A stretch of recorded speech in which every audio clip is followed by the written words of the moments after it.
M'hemmx dubju li l-ekonomija Maltija hija maqsuma bejn min qed jiffanga u min mhux iwassal sal-aħħar tax-xahar. L-anzjani għandhom bżonn għajnuna finanzjarja akbar biex ilaħqu mal-ħajja ta' kuljum, iżda mhux biss.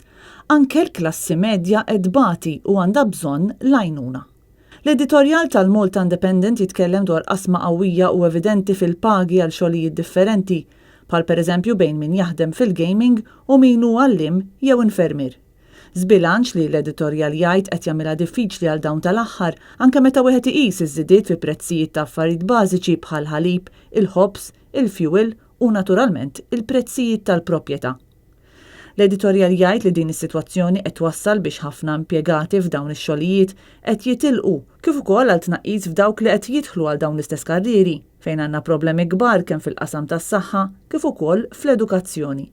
Problema li l-Gvern qed jipprova jsolvija bil-ħaddiema barranin ħafna minnhom mhux Ewropej kemm fis-saħħa u issa anke fl-iskejjel.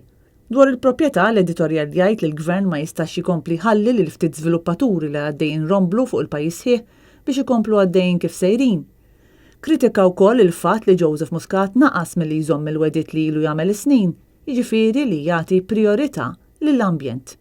L-editorjal jinsisti f'appell qawwi biex il-Prim Ministru verament ipoġġi flus il-poplu fejn hemm bżonn. Kritika oħra li saret kienet dwar il-kwalità baxxa ta' turisti li jżuru pajjiżna u dwar nuqqas ta' miżuri biex jinċentivaw żgħażagħ jidħlu għal karrieri fejn hemm l-aktar ħtieġa.